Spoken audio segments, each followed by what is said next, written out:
Good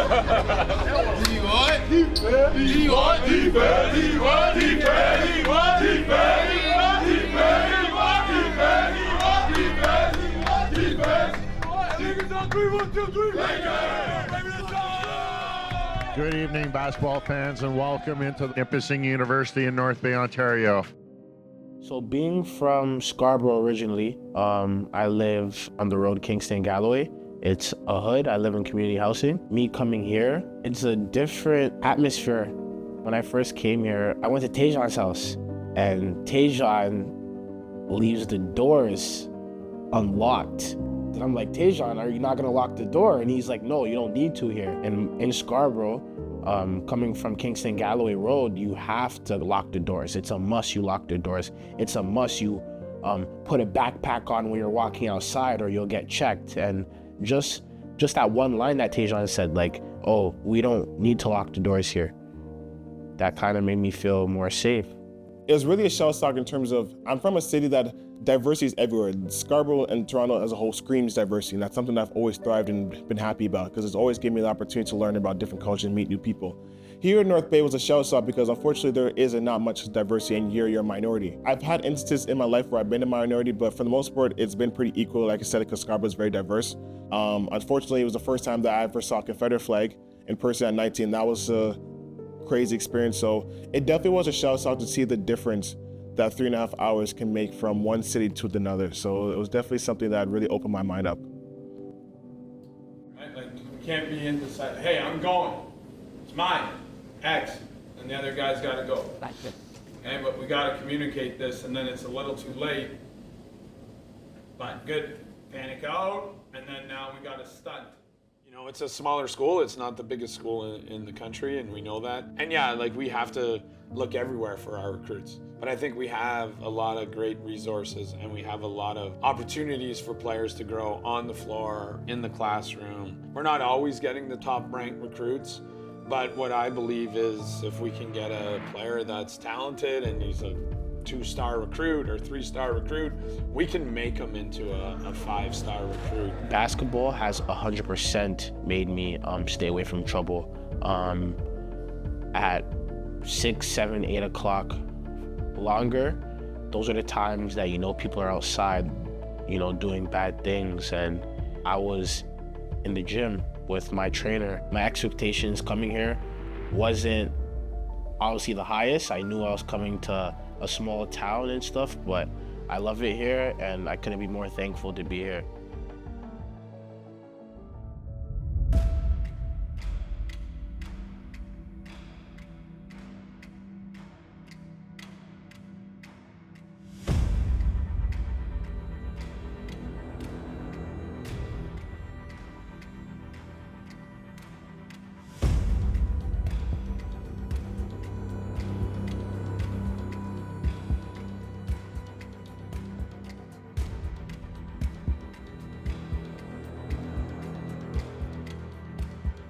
I think every year is a new year, and I think you learn something every season. So I don't, there's always downfalls, and we didn't reach our goals, but it's always a learning process for myself. Is what could I have done better? What could I have improved on? Being 5-17 was really frustrating because the year before we made the playoffs, and going into last season, we basically had the same team, but for whatever reason, it just didn't work. I don't know what it was. I don't know what happened, but it was just really frustrating because you put so much time into the season, and guys put work into each other in terms of trying to create a camaraderie and trying to go to war with each other. Then things are just not working out, and at times we got at each other. Everyone was just done and just fed up. We're just frustrated because it's like no matter how hard we tried, it just didn't work. I hate losing. I don't consider myself a loser. I consider myself a winner, and I think that record, the worst part about it was that it really didn't show what we were and what we were capable of. The expectation for the season is to definitely make a playoff push, and as well as win as many games as possible. I feel like last year we won 5 games and it kind of underachieved, so I'd like to maybe get to 10 games this year. And we want to try and win every game. There's adversity coming for sure, but nothing else matters but this game for 40 minutes. I don't want to say it, but it's like do or die.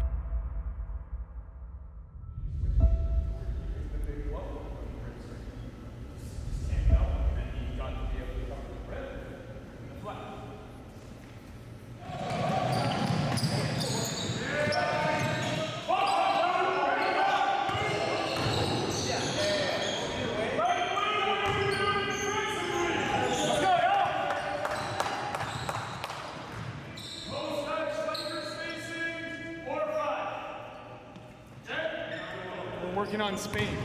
So watch it here. Outside hand on the handoff. So Spain, 2 hands. Good. Good. Perfect.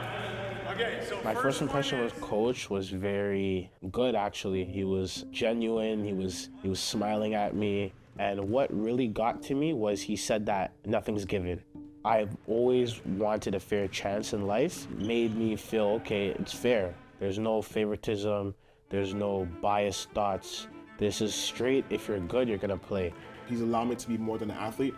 All my initiatives and all my success, a lot of it's been predicated to him because a lot of the awards that I've won, he's nominated me. A lot of the ideas I've had, he supported every step of the way. Obviously, outside of my dad, I would say he's probably the most impactful coach I've ever had. And I think, like I said, it's a testament to who he is. Specifically, he had a phone conversation with my mom, and she was telling him all about myself. Taijon, has had problems, being socially awkward. Sometimes he's had issues with teammates. He has a learning disability. And my coach was really understanding, was really supportive, and my mom felt comfortable with him. So it really just showed how much he cared and really took the time to get to know me and my family. And that was something that I really appreciated. Coach helps me a lot, and he pushes me a lot. He knows my story. He knows what I've been through. There was actually a time in December where I had a negative in my account and I didn't have money, and they were gonna, kick me out of the school. And he went beyond his limits to get someone to help me, and I ended up getting a bursary of I think $3,000. So that more than helped me, and I'm just thankful for everything that he's done for me. Yeah, I was struggling. I had no change. I was like, Coach, I need money. I said, Coach, they're gonna kick me out. He said, nah, I got you, don't worry, So that's the fun part of coaching. I believe that, going in the struggles and not being afraid of struggles and pushing your players through that, because at the end it's fulfilling, and they graduate, they become better people, they become better basketball players. If you don't go through those things, you're not going to get to this good person at the end, and you have to go through some tough times, and it's okay.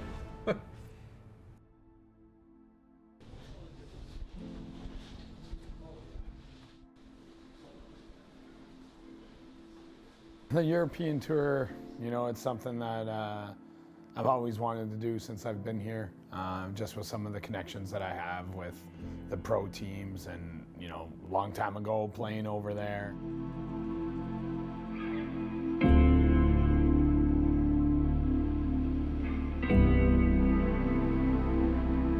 I went on a vacation with my parents, and then I was in the gyms, open gyms, playing as much basketball as I could. And then I met a coach, and then the coach brought me to a tryout, and I earned my way onto the team. I was never the best player, but ultra competitive. Just continued to work on my game, and then kept working towards being a good player, and then just always kept those ties. A team with a lot of new guys, sometimes just getting away and getting on the road will help that. Eating meals together, practices, sightseeing, and we can just sit down and kind of talk and hang out and get to know everybody a little bit better. Ricky, it's good to be back home, bro. Back at home, back in the motherland, man. I feel nice.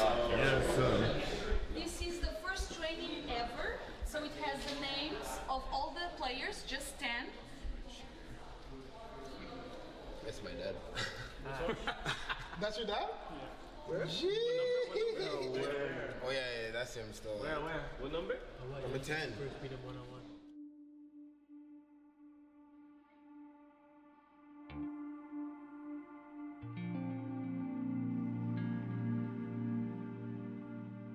Yeah, so, we had a tour of the Benfica Stadium, and, Ricky's father is, they say, he's the best Portuguese point guard ever to play. But I think if you ask him or you even ask Ricky, they just say he was a good player. I actually had no idea that would happen when I first did a tour. I had no idea that my dad was in a museum. But it was super emotional when I was able to show the guys that my dad was actually a big thing back home. He was like considered like one of the best point guards of Portugal of all time. He was on the Benfica dream team. They beat Real Madrid, which is like a massive team in Europe. And it was so like good to see the guys showing interest in knowing like my dad's story, what happened, is he the reason why you start playing basketball? And like, it was just so good to be able to show the guys like, yeah, like that's my dad. Olá, o meu nome é Ricardo Neves. Vocês estão a ver o caminho até ao diploma criado pelo meu colega de equipa Taijon. Fiquem atentos. I met Coach Corey back in 2017. There was like a summer camp going in Sault Ste. Marie.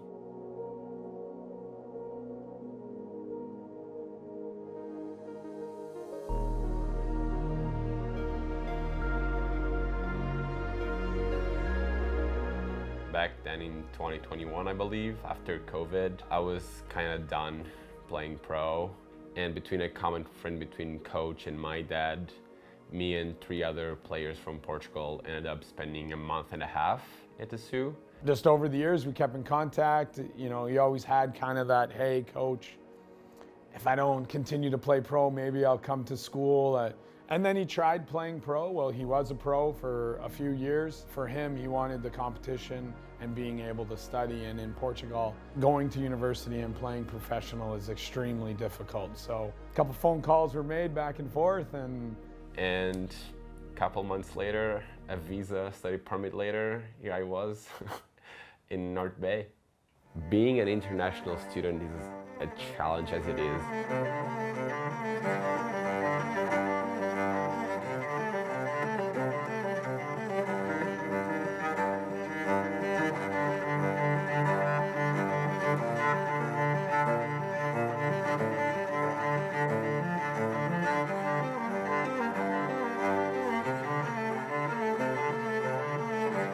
Sometimes you just end up spending a lot of time alone, like with yourself and your thoughts, and that can be hard, but at the same time it can also like show you who you really are and like where you really want to go. I think the balance is the hardest part, but it's also something that can set me apart. Being a full-time student with a full course load, being an athlete and actually achieving something at the court, and at the same time being able to maintain a job throughout the year is just like, damn man, like I'm doing it.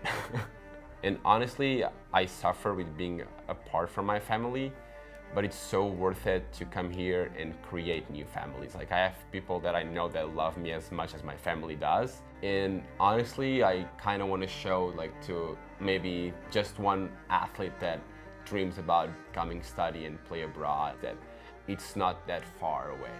To be able to come outside of Portugal and study and play.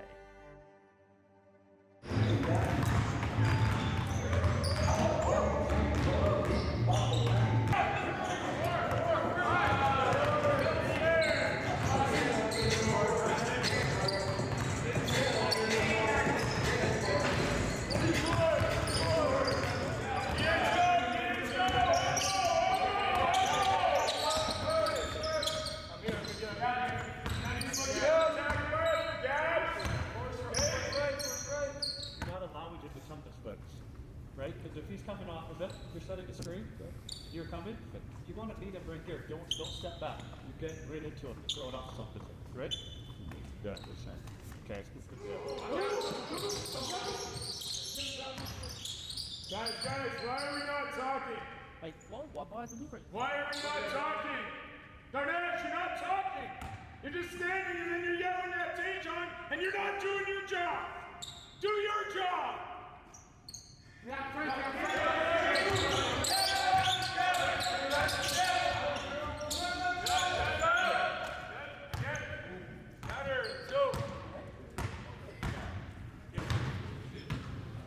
I've never beaten Queens once.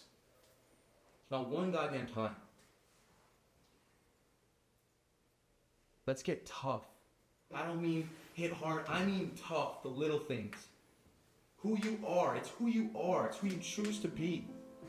You're gonna dabble the ball or not. Plans with Jack are, now he's coming into his final year. It's kind of just keep leading, keep doing the right things, and keep pushing the guys, and his voice can become louder throughout the year. And then the leadership is kind of like ahead of his play, so we got to get his play kind of up to his leadership.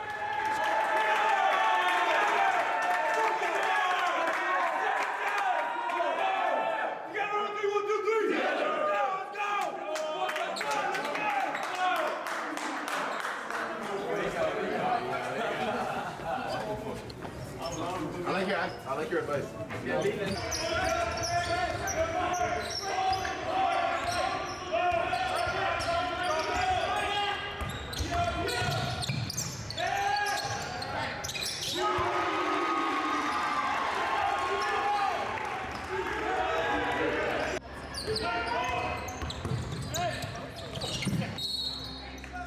I'm the youngest out of 5 of my brothers, so growing up in a household of 5 boys is not always the best. A lot of my childhood we always fought and stuff, so very aggressive, but also just my 2 older brothers actually play basketball, and I think I learned to kind of play in an aggressive style from them.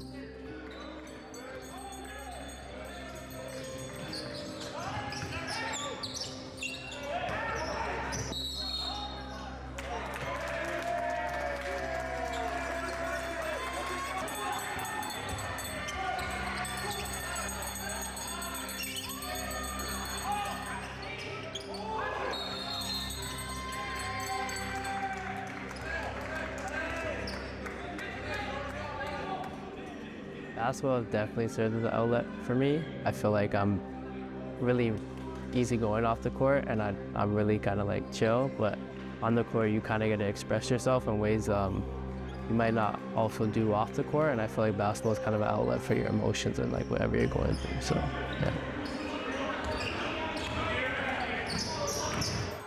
You know, plans for Darnez this year is going to be a season of almost like experiment. Is he going to be the guy that kind of leads the team, kind of takes over the team? I want to play pro.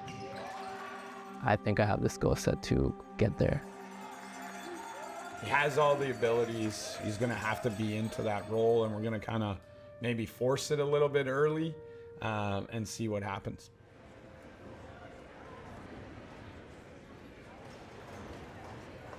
I was just talking about you. I was giving them the report on the meeting. Oh. Yeah, do you want to come? Maybe you can give your perspective on what we heard, and then they're going to document a little bit as we go, eh? Okay, do you want to start here and here? Yeah, let's just sit out here. Okay. Oh, cool. For this style of... Yeah. Okay. Because I finished it this morning. It came out. I wrote like in probably 10 minutes. Like a song, like lyrics for what would be like the intro. Yeah, I wrote it this morning. I think that fits. Like I think it fits. Yeah, like you guys want to hear like what it sounds like?